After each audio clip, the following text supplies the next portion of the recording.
Mon ex-femme m'a divorcé après un changement de personnalité. J'ai découvert que j'ai une tumeur au cerveau. Comment avancer? Je m'appelle Andrew, j'avais 32 ans en 2022. Un chapitre important de ma vie s'est clos, mon mariage. Ce n'était pas un mariage ordinaire, c'était un voyage rempli d'amour, d'aventure et d'une connexion exceptionnellement profonde. En y repensant, notre relation n'était pas simplement entre deux personnes, elle était entrelacée avec des familles entières, devenant un témoignage de l'amour et des liens que nous partagions. Le frère de mon ex-femme et moi étions si proches que j'ai eu l'honneur d'être son témoin de mariage, une expérience qui a souligné la profondeur de nos vies entrelacées. J'ai rencontré Sarah, mon ex-femme, quand elle avait 33 ans, à une époque de grand optimisme et d'espoir. Nous étions jeunes et amoureux, prêts à conquérir le monde ensemble. Notre relation s'est épanouie rapidement, alimentée par des conversations tardives et des aventures spontanées. Nous passions des heures à explorer la ville ensemble, nous perdant dans ses rues sinueuses et ses trésors cachés. Nous rions, nous disputions et découvrions de nouvelles choses sur nous-mêmes chaque jour. C'était un moment de découverte et de croissance, une période de lien intense qui a jeté les bases de ce qui allait suivre. L'un des moments déterminants de notre relation au début a été notre voyage au Belize. C'était une décision spontanée, alimentée par un désir d'aventure et de découvrir de nouvelles cultures. Ensemble, nous nous sommes retrouvés immergés dans la beauté des ruines mayas, avec les anciennes pierres murmurant des secrets d'une époque révolue. C'est là, au milieu de ce décor historique et romantique, que j'ai décidé de demander Sarah en mariage. Sarah, bien sûr, a dit oui, avec des yeux pétillants de joie et d'excitation. À ce moment-là, entourés par les anciennes ruines et la promesse d'un avenir ensemble, nous nous sentions invincibles. Nous sommes rentrés chez nous avec le cœur rempli d'amour et des rêves de la vie que nous construirions ensemble. En repensant à ces premiers jours, il est difficile de croire à quel point tout a changé. L'innocence de notre jeunesse a été remplacée par les dures réalités de l'âge adulte et la promesse de pour toujours à céder la place à une réalité cruelle. Notre lien, aussi beau soit-il, a commencé à faire face à des épreuves que ni l'un ni l'autre n'aurions pu anticiper. Au début, c'était comme n'importe quel autre défi qu'un couple pourrait rencontrer, quelque chose que nous pensions pouvoir surmonter ensemble. Cependant, au fil du temps, les obstacles devenaient de plus en plus redoutables, testant notre résilience de manière que nous n'avions jamais imaginée. Ma santé mentale a commencé à se détériorer, projetant de longues ombres sur nos vies. Ce qui avait commencé comme des changements subtils dans mon comportement s'est rapidement transformé en quelque chose de beaucoup plus grave. En public, j'étais constamment sur les nerfs, hanté par une sensation persistante d'être suivi. Cette paranoïa s'est intensifiée au point que je me suis convaincu que notre maison était mise sur écoute et que la police ou même des agences gouvernementales me surveillaient. Ce n'étaient pas des pensées passagères, c'étaient des croyances profondément ancrées qui dictaient mes actions, conduisant à un profond sentiment de peur et d'isolement. Le jour où ma femme, par pur désespoir et inquiétude, m'a convaincu d'aller aux urgences, a marqué un moment crucial dans notre histoire. Là, j'ai reçu un diagnostic qui semblait offrir quelques réponses, une crise psychotique accompagnée d'un trouble bipolaire et schizoaffectif. Ce diagnostic était une épée à double tranchant. D'une part, il donnait un nom au chaos qui avait pris le contrôle de nos vies, d'autre part, il apportait un nouveau lot de défis et de questions sur l'avenir. Malgré ces difficultés, ma femme est restée à mes côtés, incarnant la patience et la compassion. Mais avec le temps, même avec un traitement, mon comportement ne s'est pas stabilisé. C'était comme si l'essence de qui j'avais toujours été s'effaçait, remplacée par quelqu'un que ni l'un ni l'autre ne reconnaissions. Cette transformation n'était pas seulement interne, elle s'est manifestée par des actions qui étaient en dehors de mon caractère. J'ai commencé à mentir et à recourir à l'abus de substances, un contraste frappant avec mon mode de vie précédent, qui se limitait à boire socialement et à fumer occasionnellement du cannabis. C'était une spirale descendante, qui semblait me pousser de plus en plus loin de la personne que j'avais été et de la vie que nous avions construite ensemble. Je savais que je marchais sur un terrain glissant quand j'ai commencé à toucher à la drogue derrière le dos de ma femme, mais d'une certaine manière, l'excitation de tout cela semblait éclipser toute pensée rationnelle. Stupide, je sais. Et maintenant, face aux conséquences, je ne peux m'empêcher de me sentir comme le plus grand imbécile de la planète. Le jour où elle a découvert la vérité a été comme un cauchemar qui se déroulait au ralenti. Je pouvais voir la colère bouillonner sous la surface alors qu'elle me regardait, ses yeux se rétrécissant en fente glaciale. C'était un regard que je n'avais jamais voulu voir diriger vers moi, et pourtant, il était là, brûlant dans mon âme. Elle n'a même pas eu besoin de dire quoi que ce soit, son silence parlait des volumes, résonnant de déception, de trahison et de douleur. Mon estomac se tordait de culpabilité alors que j'essayais de trouver une excuse futile, mais les mots restaient coincés dans ma gorge comme un nœud se serrant autour de mon cou. Puis est venue l'explosion, un flot de mots tranchants comme des couteaux, me frappant avec une force qui m'a laissé étourdi. Elle ne s'est pas retenue, me laissant encaisser tout cela. Chaque mensonge, chaque tromperie était exposée au grand jour, et je ne pouvais rien faire d'autre que rester là, encaissant les coups comme un sac de boxe. Je les regardais tandis que les larmes montaient à ses yeux, sa voix se brisant d'émotion alors qu'elle luttait pour comprendre tout cela. C'était comme regarder quelqu'un que j'aimais se faire déchirer de l'intérieur, et savoir que j'étais responsable de cette douleur rendait le tout encore plus insupportable. Je voulais m'approcher pour la réconforter, lui dire que j'étais désolé, mais les mots restaient coincés dans ma gorge comme une boule de charbon. Qu'est-ce que je pouvais bien dire pour arranger les choses? Comment pouvais-je réparer les dégâts que j'avais causés? Le silence qui a suivi était assourdissant, s'étendant entre nous comme un gouffre infranchissable. Je pouvais sentir le poids de son regard peser sur moi, chargé de déception et d'incrédulité. Et à cet instant, j'ai su que les choses ne seraient plus jamais les mêmes. Les jours se sont transformés en semaines, et la distance entre nous est restée. Chaque tentative de réconciliation semblait seulement nous éloigner davantage, comme des navires qui se croisent dans la nuit. Je pouvais voir la douleur gravée dans chacun de ses mouvements, l'entendre dans la façon dont sa voix tremblait chaque fois qu'elle me parlait. Je voulais arranger les choses, lui prouver que je pouvais changer, que je pouvais être l'homme qu'elle méritait, mais, malgré tous mes efforts, cela ne semblait jamais suffisant. La confiance qui nous avait unis s'était brisée au-delà de toute réparation, ne laissant qu'un vide creux dans son sillage. Ainsi, je me suis retrouvé piégé dans un cycle sans fin de culpabilité et de remords, hanté par le souvenir de ses larmes et le son de sa voix se brisant alors qu'elle prononçait ces mots qui m'ont coupé jusqu'à l'os. Comment avais-je pu être si aveugle, si égoïste, au point de mettre en péril tout ce que nous avions construit ensemble? J'aurais aimé pouvoir remonter le temps, effacer les erreurs du passé et recommencer à zéro, mais la vie ne fonctionne pas ainsi, et tout ce que je peux faire maintenant, c'est vivre avec les conséquences de mes actions. Finalement, la tension est devenue insupportable. Le jour où ma femme m'a dit qu'elle voulait divorcer est un jour que je n'oublierai jamais. C'était un moment chargé d'un profond sentiment de perte, non seulement pour le partenariat que nous avions, mais aussi pour l'avenir que nous avions envisagé ensemble. Par la suite, j'ai essayé de maintenir un lien avec sa famille, en particulier avec son frère, qui avait tenté de nous soutenir tous les deux. Mais avec le temps, même ce lien s'est effrité, me laissant plus isolé que jamais. Les amis et la famille se sont progressivement éloignés, en réponse au tumulte continu et aux révélations supplémentaires qui ont émergé. À leurs yeux, et peut-être à juste titre, j'étais devenu un paria. L'année qui a suivi a été une année de profonde réflexion et de lutte. J'ai dû faire face aux conséquences de mes actions et à la réalité de ma situation. Je me suis inscrit en cure de désintoxication, déterminé à reprendre ma vie en main et à reconstruire ce que j'avais détruit. Les premiers jours ont été les plus difficiles, la désintoxication était un enfer, tant physiquement que mentalement. Chaque fibre de mon être criait pour une dose, mais j'ai refusé de céder. Les conseillers et les thérapeutes du centre sont devenus mon bouée de sauvetage, me guidant à travers les moments les plus sombres avec compassion et compréhension. Les séances de thérapie de groupe m'ont forcé à affronter les démons dont j'avais fui si longtemps. J'ai partagé mon histoire avec des étrangers qui sont rapidement devenus des confidents, réalisant que je n'étais pas seul dans mes luttes. Ensemble, nous nous sommes soutenus mutuellement, trouvant la force dans nos expériences partagées. Au fur et à mesure que les jours se transformaient en semaines, j'ai commencé à entrevoir l'homme que j'avais été, l'homme dont Sarah était tombée amoureuse. L'esprit clair et concentré, j'ai affronté chaque défi de front, déterminé à sortir de cette épreuve en étant une meilleure version de moi-même. Cependant, les choses ne se sont pas déroulées aussi bien que je l'avais prévu.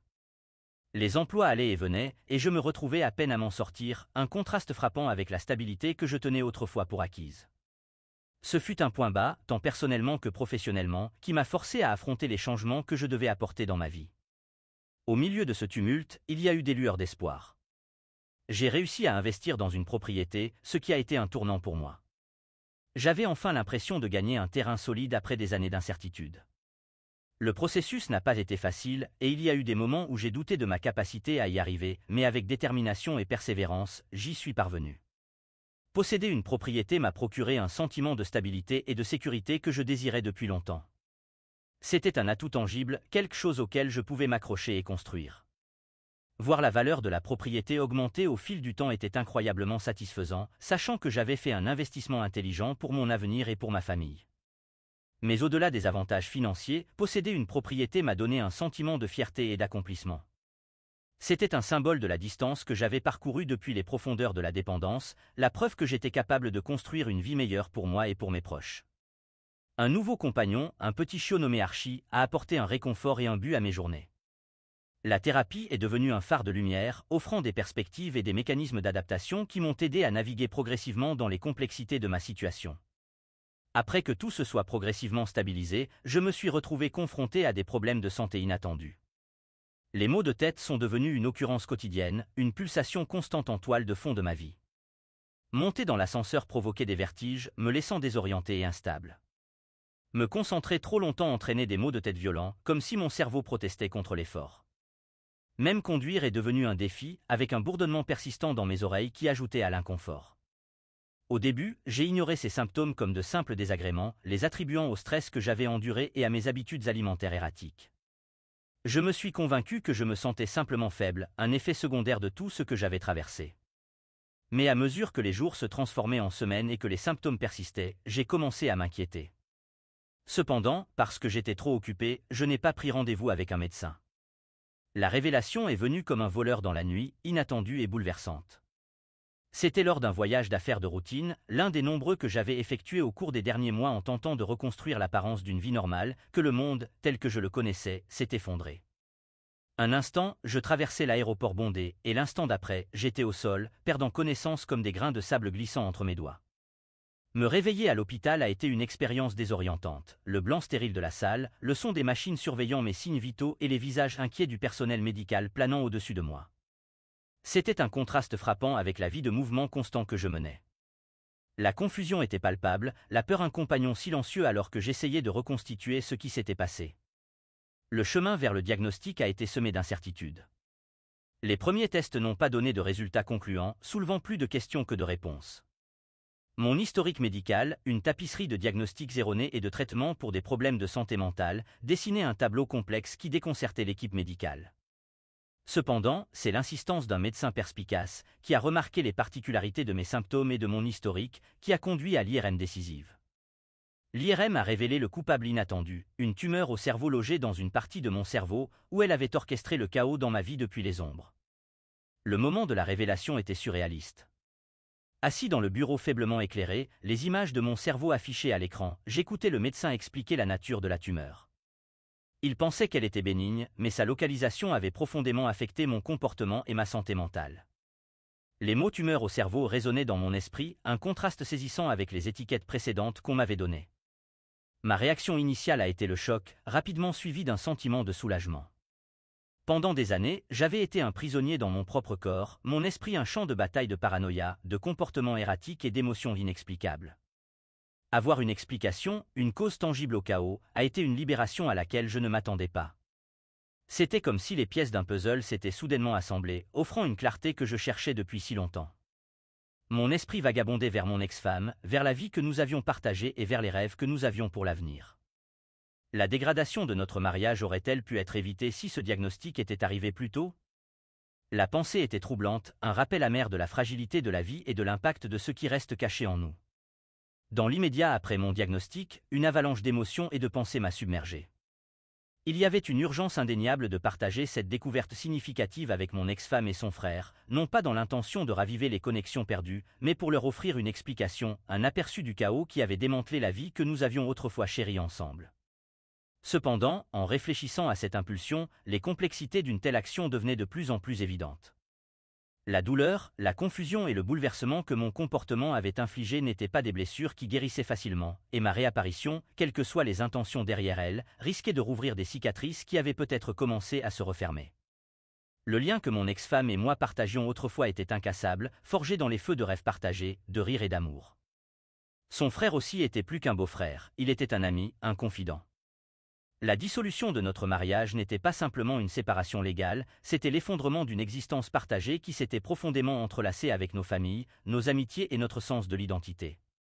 La décision de divorcer, bien que dévastatrice, était une mesure nécessaire qu'elle avait senti devoir prendre pour son bien-être, et, douloureusement, je ne pouvais contester ses raisons. Nos chemins s'étaient séparés de manière irréversible, altérés par la tempête qui avait balayé nos vies. Après le divorce, le silence entre nous s'est amplifié, un gouffre élargi par la perte de confiance et des actions blessantes. Les tentatives initiales de maintenir une connexion, de tendre la main à travers des messages et des courriels, ont rapidement laissé place à la réalisation que ces efforts étaient accueillis par le silence, non par malveillance, mais par un besoin de clôture et de guérison. Les amis communs aussi se sont retrouvés pris dans les conséquences, se retirant finalement alors que la complexité de notre situation rendait difficile la navigation dans les eaux de la loyauté et du soutien. Cependant, l'ombre de mon passé, les si et les réalisations provoquées par mon diagnostic persistaient. Après tout ce qui s'était passé, j'ai décidé de ne pas contacter mon ex-femme et son frère. Beaucoup ont suggéré que je devrais essayer de me reconnecter, offrant diverses méthodes pour m'assurer que le message lui parvienne, allant des publications sur les réseaux sociaux conçues pour l'informer indirectement, aux messages directs transmis par des amis communs. Chaque suggestion était faite avec de bonnes intentions, mais malgré l'attrait de ces idées et mon inclination initiale à aller de l'avant, j'ai opté pour un chemin différent. Les réseaux sociaux, pour commencer, n'ont pas la même présence dans ma vie que pour d'autres. Mon empreinte en ligne est minimale, avec un compte Instagram pour mon chien, Archie, et un profil Facebook pratiquement anonyme. L'idée d'utiliser ces plateformes pour entrer en contact de manière indirecte me semblait à la fois impraticable et quelque peu impersonnelle, compte tenu de la gravité de la situation. Mais au-delà des obstacles logistiques, il y a une considération plus profonde. Quel serait l'impact de mon contact sur mon ex-femme ? Serait-ce vraiment pour son bien, ou serait-ce un acte égoïste de ma part, motivé par mes propres désirs et regrets ? Plus j'y réfléchissais, plus il devenait clair que prendre contact pourrait ne pas être dans son meilleur intérêt. C'est une personne forte et résiliente, et je n'ai aucun doute qu'elle a construit une vie épanouie pour elle-même depuis notre séparation. Réintégrer sa vie maintenant, en particulier avec des nouvelles aussi significatives, pourrait potentiellement causer une douleur et une confusion inutiles. Cette réalisation m'a forcé à affronter mes propres motivations. Une partie de moi avait nourri l'espoir d'une réconciliation, d'une fin de conte de fées où tout serait pardonné et où nous pourrions recommencer. Cependant, de telles fantaisies négligeant les raisons réelles et profondes de notre séparation. Les problèmes qui ont conduit à notre divorce n'étaient pas simplement des défis passagers, ils étaient des problèmes significatifs qui ont bouleversé la vie et qui nécessitaient plus qu'une simple réunion pleine d'espoir pour être résolus. En réfléchissant à notre passé commun, je suis rempli d'un sentiment de nostalgie et d'affection. Notre relation était riche d'expériences partagées et de souvenirs, allant des jeux de société compétitifs aux aventures partagées, chaque moment étant un témoignage de la profondeur de notre connexion. J'apprécie ces moments, des questions idiotes que nous nous posions au rôle que nous jouions dans la vie de l'autre, y compris les campagnes de Donjons et Dragons qui nous apportaient tant de joie.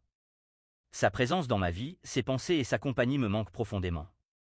Cependant, malgré ce désir, je comprends que continuer est essentiel. Mon récent diagnostic et les révélations qui l'ont accompagné ont offert une nouvelle perspective sur mes actions passées et l'avenir. Il est clair que mon voyage à partir d'ici doit être celui de la croissance personnelle et de la responsabilité.